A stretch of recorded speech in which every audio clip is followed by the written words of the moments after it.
Hasta 1930 no existían los gobiernos de facto en la Argentina.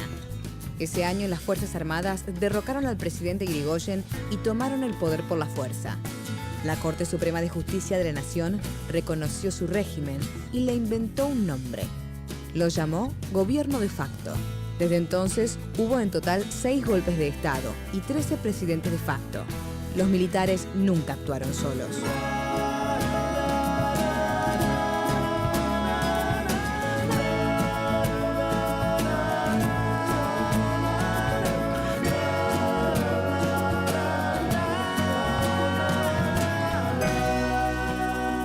Esta serie cuenta la historia de esos hombres y de las corporaciones que los sostuvieron.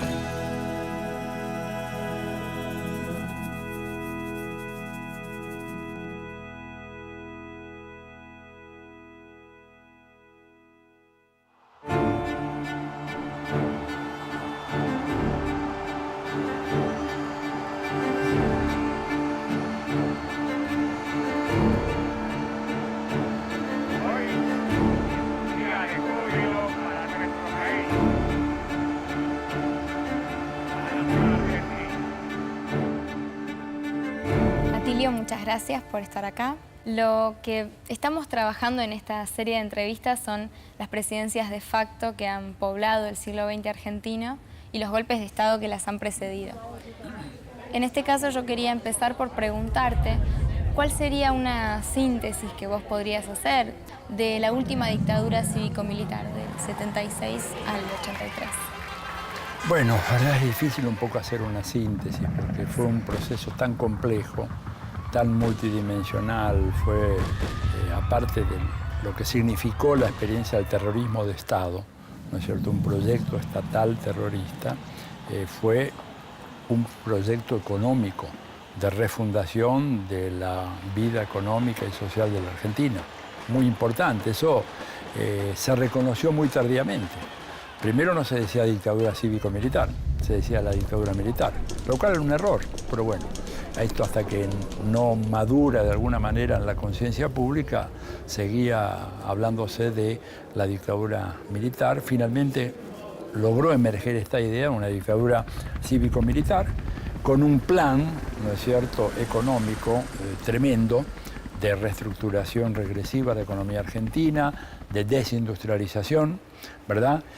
Plan que inclusive en los últimos tiempos apareció muy claramente en ese documento que fue encontrado en los subsuelos del edificio Libertador, en donde se ve, digamos, cómo algunas corporaciones, sobre todo la ADEBA, la Asociación de Bancos en aquel momento, ¿verdad?, pergeniaron toda una argumentación para justificar la aplicación de medidas, pero tremendas, terroristas, a los efectos de moldear esa nueva Argentina que ellos querían. Entonces, digamos, una dictadura que tenía un proyecto que iba más allá de la represión o de cambiar el gobierno, etc. La represión y el terrorismo fue instrumental para la creación de un nuevo tipo de sociedad, ¿verdad? Y para ese proyecto no hubo escrúpulo alguno, no hubo limitación de ningún tipo. Lo pusieron en marcha de una manera absolutamente inclemente, arrasando con todas las instituciones y matando a la gente que había que matar. Ahí no hubo ahorro de ninguna manera, ¿no es cierto?, de de la sangre de los militantes o simplemente de aquellos observadores que estaban en el lugar inadecuado, en el momento inadecuado. Un poco aquella frase de uno de los ideólogos de todo esto, que fue el ex gobernador de la provincia de Buenos Aires, Ibérico Sanján, ¿no? Cuando dijo vamos a matar a los terroristas, a los cómplices, etcétera, inclusive a los indiferentes. Aparece la figura del desaparecido. ¿No es cierto? Que nosotros no teníamos. Habíamos tenido dictaduras militares, habíamos tenido fusilamientos absolutamente ilegales, sanguinarios, injustos, etcétera. Pero acá se inaugura un fenómeno siniestro nuevo, que es la desaparición de personas.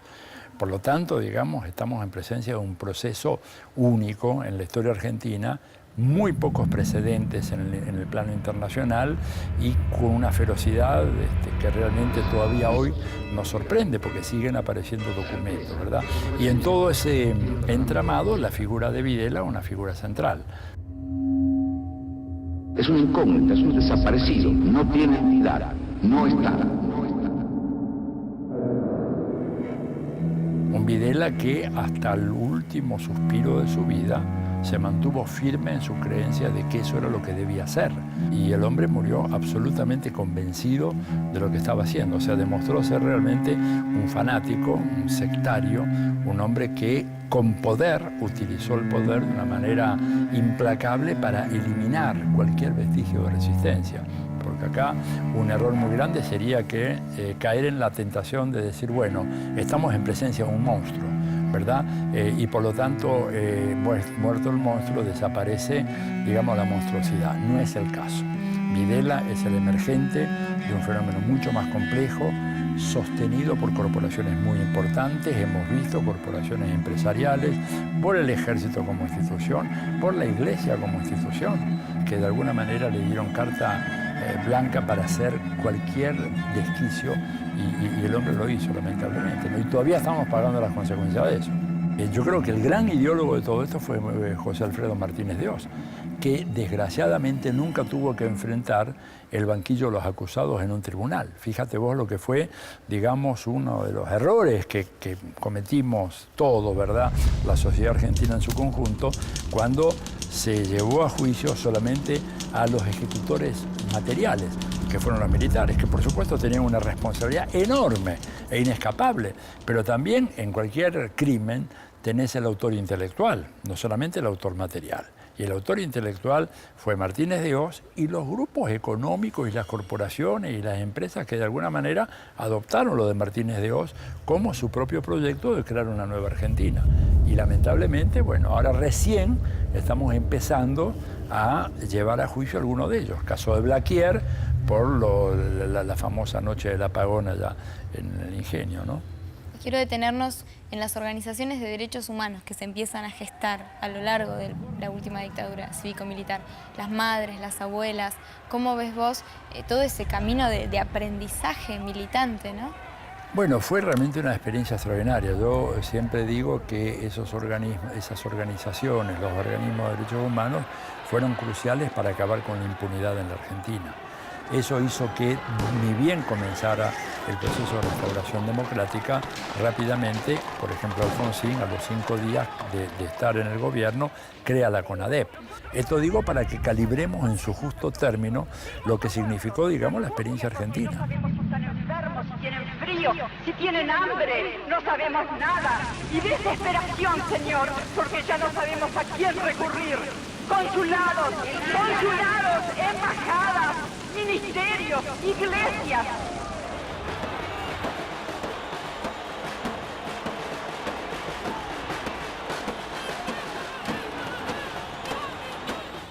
Una última pregunta respecto de este periodo, para volver un poco más sobre el personaje de Videla. ¿Cómo podemos explicar que haya estado 5 años siendo un presidente de facto con todo lo que estaba ocurriendo? Entendiendo, por supuesto, que no es una persona aislada, sino que estaba sostenida por un montón de elementos más. Bueno, yo creo que fue la persona que avanzó más a fondo en meter las manos en el barro, en hacer la tarea de la carnicería, ¿no es cierto? Y que, por otra parte, era el comandante en jefe del ejército. Y además me parece a mí que era el que tenía una convicción de llegar más a fondo. De manera tal que era el más convencido, el que tenía hasta una visión mesiánica y que estaba dispuesto a ir hasta el final en esta tarea de purgar a la Argentina de estos elementos patógenos, en su propio lenguaje, que habían venido a disolver o a perturbar el ser nacional. Era el verdadero talibán de este grupo, ¿no? Dispuesto a hacer lo que fuera necesario, y lo hizo. Y lo hizo, digamos, y salió a dar la cara, y hasta el final de sus días, este es el dato, no se arrepintió, reconoció lo que hizo y no se arrepintió. Una gran incoherencia. Al mismo tiempo se declaraba católico, se confesaba, iba a misa, lo perdonaban de sus pecados. Yo no sé los curas que lo confesaban cómo es que lo absolvían. Digamos, es un temita que en algún momento habría que analizar, pero que tiene que ver, bueno, con la complicidad de la Iglesia e institución. No estoy hablando de todos los que conforman la Iglesia, estoy hablando fundamentalmente de la jerarquía, una jerarquía que entregó sacerdotes, que entregó curas, que miró para otro lado en el asesinato del padre Mujica, que miró para otro lado con el asesinato del obispo Angeleri en La Rioja. Digo, esto es un tema también que todavía en la Argentina no se discute, o sí, no se discute como se debería discutir. Una iglesia que prestó el silencio, la isla donde se lleva a los detenidos de la ESMA durante la visita de la OEA en el 79. Así es. Lo cual habla, digamos, de ese otro tema pendiente, tema que ahora la propia iglesia tendría que hacer esa tarea, iniciar esa tarea, de replantearse, bueno, qué hicimos durante la dictadura militar. Esto no es un tema menor, es un tema que realmente la iglesia tendría que hacer. Quiero volver sobre la figura del desaparecido, que la nombrabas hace un ratito. Mi generación ya nació sabiendo que en la Argentina había desaparecidos. Sí. Entonces, casi que se lo tiende a naturalizar, pero en realidad si nos corremos un poco del lugar histórico que nos toca, es casi delirante pensar que un Estado pueda ejecutar un plan que de repente hace que la gente no esté más. Digo, claro. ¿Cómo se vivía esto? Un vecino, de repente un amigo, ya no estaban y no estaban muertos. O esto no se sabía. Yo creo que se empezó a saber, ¿no es cierto? Se empezó a saber a poco de andar la dictadura militar. No es cierto que no se sabía. Lo que pasa, una sociedad que no quería escuchar y no quería saber. Pero cuando se organiza el Mundial, en el 78, ya había mucha gente acá que estaba hablando claramente de personas que habían desaparecido. De todas maneras, fíjate vos que durante mucho tiempo a las madres que reclamaban por sus hijos que habían sido secuestrados o desaparecidos, ¿no es cierto?, se las llamaban las locas. O sea, la calificación oficial, socialmente sancionada, y establecían que eran las locas de la Plaza de Mayo. Locas que buscaban a alguien que no estaba, ¿verdad? Pero ese alguien que no estaba había estado y lo habían desaparecido, ¿verdad? O sea, formas tremendamente aberrantes. Y vos recordás la famosa entrevista en donde aparece Videla diciendo no están, no existen, desaparecieron. Bueno, desaparecieron porque hubo un aparato represivo feroz que lo hizo desaparecer. Y yo diría que esto es una de las lecciones que tenemos que entender para el día de hoy, ¿no es cierto? O sea, prestar oídos sordos a algunas cuestiones puede ser algo que después tengamos que pagar de manera muy cara. Bueno, pero esto te habla de una reacción social basada en el miedo, basada también en el terror. El terror crea fenómenos de parálisis y crea fenómenos de negación, un bloqueo. Vos no querés saber. Pasó con los alemanes. Es decir, los alemanes tenían que saber que estaban llevando a los judíos a campos de exterminio y que los iban a matar. Y sin embargo, la sociedad alemana, de alguna manera, como la sociedad argentina, como la sociedad chilena, ¿no es cierto? No es el único caso. Sí, también me parece que de a poco se termina de asentar la certeza de que la dictadura nos pasó a todos. Ah, claro. Digo, porque aquellas personas que decían, bueno, yo en esos años vivía muy tranquilo, en realidad el miedo, el terror, la no participación, la desmovilización, claro, son procesos muy difíciles que nos ocurrieron como pueblo, más allá de haber tenido o no un familiar desaparecido o un amigo. Sí, y por eso es muy importante estar alertas, porque, digamos, uno muchas veces dice muy alegremente la última dictadura militar, y yo diría, bueno, ojalá que sea la última, ¿verdad? ¿Por qué? Porque digo, pues bueno, hemos aprendido, hemos tenido 30 años de vida democrática, pero tal vez después tenemos tiempo de hablar sobre las acechanzas que hoy hay en contra de los regímenes democráticos en la Argentina y en toda América Latina. Y de repente, bueno, si el pueblo argentino no aprendió la lección, nada indica que podamos estar seguros de que algo así no vuelva a repetirse en la Argentina o no vuelva a repetirse en otros países. Entonces creo que el aprendizaje, por eso, el desbloquearnos, el poder captar las primeras señales, el reaccionar rápidamente cuando vemos que algunas cosas empiezan a orientarse en una dirección que puede eventualmente terminar en una restauración de la dictadura, a través de otras metodologías, ¿no? Pero finalmente una restauración dictatorial, creo que es muy importante poder tener una respuesta pronta. Bueno, muchísimas gracias, Atilio. Gracias a ustedes.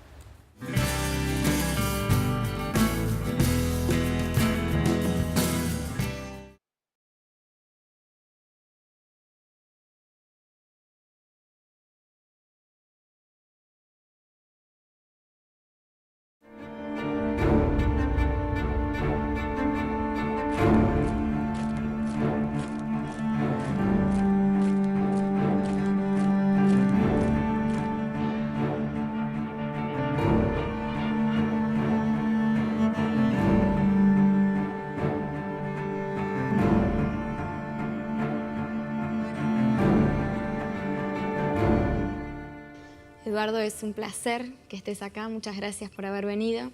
En este ciclo venimos hablando sobre las distintas dictaduras que hubo en la Argentina en el siglo XX.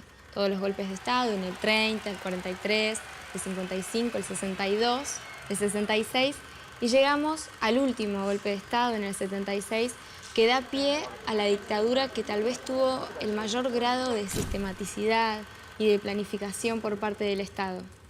Así que para comenzar, te quería preguntar un pantallazo, una mirada por estos 7 años de dictadura que tuvimos entre el 76 y el 83. En realidad, el gran proyecto del golpe era terminar con un estado de radicalización y organización de los sectores populares que impedía llevar adelante cualquier política como las políticas neoliberales. Entonces se trataba de disciplinar a esa sociedad y fundamentalmente a los sectores populares. Que había un proyecto económico implícito en el golpe militar, no cabe ninguna duda, porque si uno quisiera buscar una figura representativa del golpe, la verdad que creo que incluso hasta por encima de Videla, el principal gestor del golpe fue Martínez de Oz, que empezó a reunirse con empresarios y militares para planificar primero el deterioro del gobierno civil y después la preparación del golpe ya desde 2 años antes. Y en realidad tenemos que hablar de un proyecto conjunto del gran empresariado argentino y de un grupo de militares que se hicieron, digamos, instrumentos de este proyecto. También hay que decir que en el terreno económico el discurso de la dictadura también fue un discurso mentiroso, porque era un discurso de acabar con la inflación, de ordenar la economía, y en realidad lo que se buscaba no era eso, sino era introducir reformas muy profundas que tendieran a debilitar a los sectores populares, impedir el desarrollo de la continuidad del proceso de industrialización, debilitar el mercado interno, favorecer una mayor concentración de la economía. Bueno, esos fueron los grandes objetivos del golpe. Por otro lado, hubo complicidades que casi iban más allá de las complicidades, como el caso de la Iglesia, ¿no?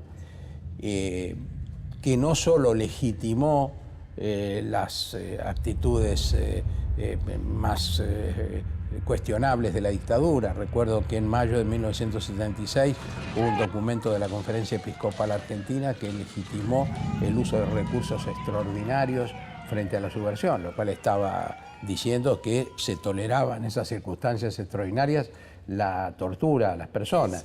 Pero lo cierto es que la Argentina de los primeros meses del 76, por ejemplo, con un gran paro empresario, con una situación muy conflictiva, con mucha violencia, bueno, permitió que la dictadura dijera que, o los gestores de la dictadura, que bueno, de alguna manera se iba a poner orden en la sociedad. El discurso del orden es un discurso muy seductor en las sociedades que están viviendo situaciones muy conflictivas, cuando esos conflictos tampoco son claramente entendidos por la mayoría de la población. Pero inevitablemente ese discurso del orden termina siendo un discurso reaccionario.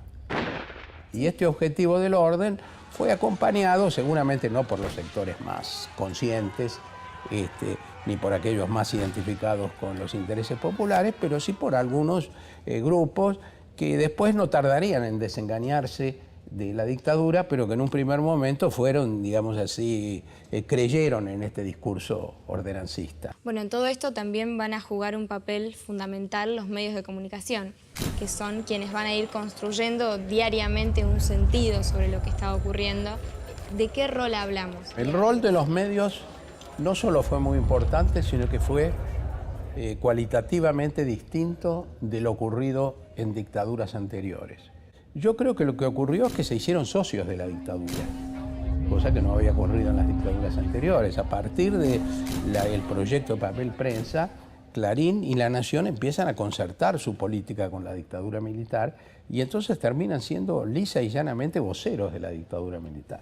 La Nación y Clarín estaban interesados en el desarrollo de un proyecto como el de papel prensa que consolidaba su posibilidad de desarrollo a largo plazo, porque el problema de la importación de papel era un problema serio que obviamente los grandes diarios querían asegurarse esa provisión de papel.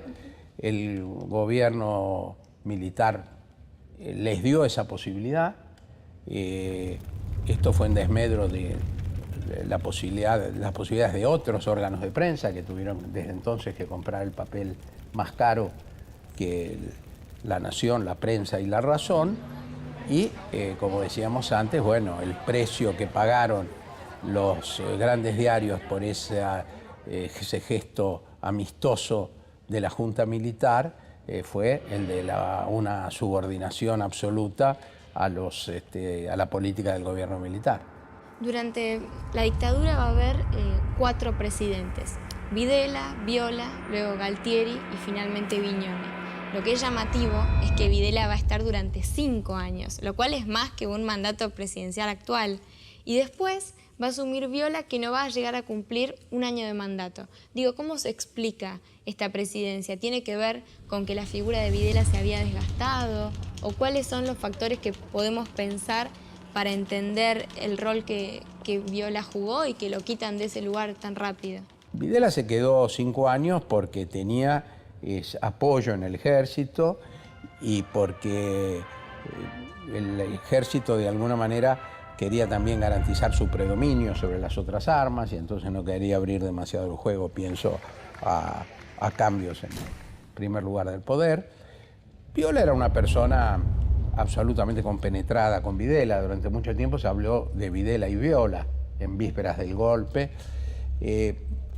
Pero lo curioso de la dictadura es que siempre que apareció una nueva figura, que la historia va a terminar por considerar tan opacas e intrascendentes unas como otras, pero se lo revestía de alguna característica, ¿no? particular. Entonces Viola era el dialoguista, el hombre que iba a arreglar con los políticos, y la verdad que terminó siendo simplemente un presidente de una dictadura que no fue menos represiva durante su gobierno que durante el gobierno de Videla, aunque ya cuando asume Viola, en 1981,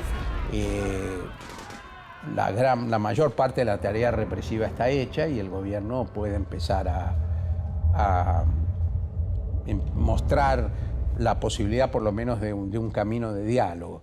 Ese camino de diálogo nunca pudo profundizarse. Lo que no pudo hacer, y que de alguna manera era el proyecto que intenta llevar adelante Viola cuando sucede a Videla, era la posibilidad de que la dictadura organizara su propia sucesión y que entonces hubiera un presidente civil, vaya a saber cuántos años después, que de alguna manera siguiera aplicando la misma política.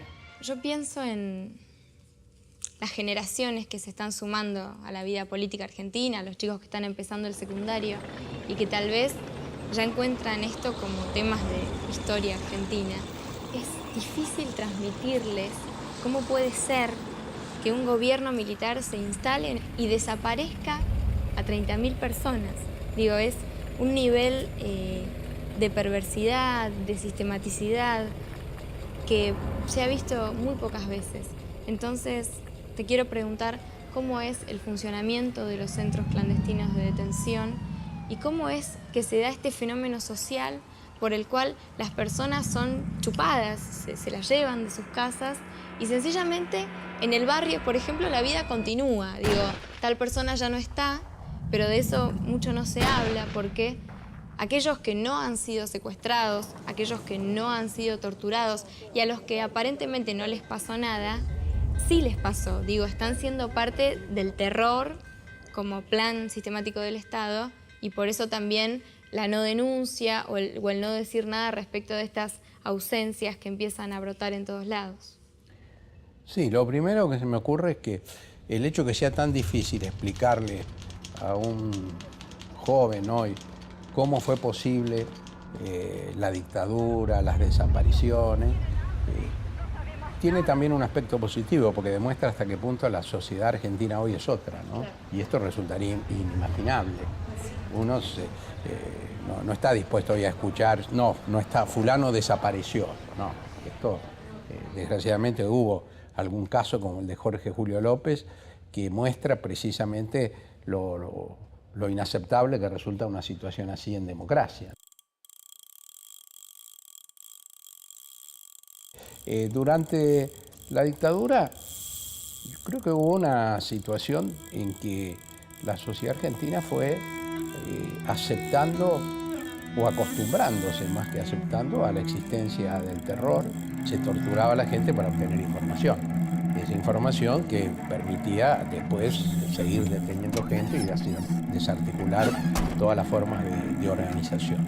Y el costo de preguntar fue haciéndose cada vez más alto y la gente de alguna manera se fue acomodando a ese no saber. Eso generó un daño muy fuerte en las mismas personas que creían estar a salvo de la represión, porque es cierto que no fueron reprimidos, pero tuvieron que pagar un precio muy alto, el precio de no pensar en qué sociedad estaban viviendo. No era fácil, es decir, cualquier actitud de ese tipo implicaba ser secuestrado y desaparecido. Entonces, al contrario, hay que valorizar mucho los actos de solidaridad que también existieron, porque la dictadura lo que quería era evitar cualquier forma de solidaridad social. También fue necesario convencer a mucha gente para que esto se pudiera hacer, porque no fueron pocos. A lo mejor los especialistas en interrogatorios no eran centenares o miles, ¿no? Pero la gente que trabajó en los centros clandestinos, en las comisarías, en las cárceles de la dictadura con regímenes de máxima seguridad, absolutamente inhumanos, fueron muchos miles de personas y esas personas tuvieron que ser formadas, digamos así, en esta idea de que los subversivos no eran argentinos, de que eran gente que quería una sociedad comunista donde todos iban a perder sus bienes, hasta los que no tenían nada para perder, que era la mayoría de la población. Entonces fue necesario crear esta ideología de la seguridad nacional, esta ideología del terror, para poder entender cómo funcionaba esto. Yo recuerdo cuando yo estaba preso en esos años, a algunos carceleros de condición muy, muy humilde, que por un lado habían mejorado mucho sus ingresos en esos años, porque no era solamente ideológico, digamos, el proceso, ¿no? También se trataba de tener con buenos sueldos. Pero por otro lado, se habían convencido de que estaban cumpliendo una tarea muy importante frente a gente peligrosísima. Sí, una tarea casi patriótica. Claro, pero que además tenían hasta miedo de estar solos con nosotros, pensando que éramos gente de una maldad tan, digamos, tremenda que podría pasarles cualquier cosa, con lo cual terminaba que cuando podían tener un diálogo y advertían que, bueno, en última instancia no había ninguna razón para tener esa actitud, les resultaba, algunos hasta entraban un poco en crisis porque no entendían por qué tenía que ser así necesariamente tan represiva y tan distante su actitud. Bueno, Eduardo, muchas gracias. No, gracias a vos.